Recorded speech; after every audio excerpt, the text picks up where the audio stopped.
ஒரு விஷயம் சொல்லவா? என்னவா இருக்கும்? எனக்கு என்ன தெரியும். ஒரு மாதிரி டிப்ரெஷனா இருக்கு, சேடா இருக்கு, இன்ஸ்டாகிராம் பக்கம் போய் நான் ரீல்ஸ் பார்த்து சில் பண்ண போறேன் அப்படின்னு மட்டும் போயிடாதீங்க. அந்த பக்கம் போகாத. ஏன்னா இன்ஸ்டாகிராம் என்ன தெரியுமா பண்றான், உங்களை அப்படியே வேவு பார்த்துக்கிட்டே இருக்கான்.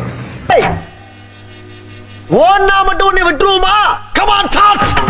ரைட்ரா, இவன் லைஃப்ல ஏதோ சேடா போயிட்டு இருக்கு, இவனுக்கு ஒரே சேட் ரீல்ஸா அனுப்பிச்சு இவனை மேற்கொண்டு சேடாக்கி இவனை அழுக வைக்கிறோம் அப்படின்னு தான். இவனை ஃபாலோ பண்ணுங்கடா. எந்தெந்த ரூட்ல போறானோ அங்கங்க ஆள் போடு.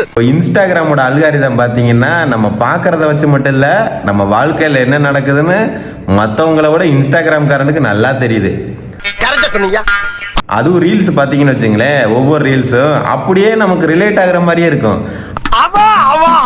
அடுத்தடுத்து போய்கிட்டே இருக்க மாதிரி இருக்கும், சோகத்தை மேற்கொண்டு சோகமாக்கும். ஸோ அதனால என்ன சொல்ல வரேன்னா, இதெல்லாம் யாரா உன்கிட்ட கேட்டா? யாரா நீ?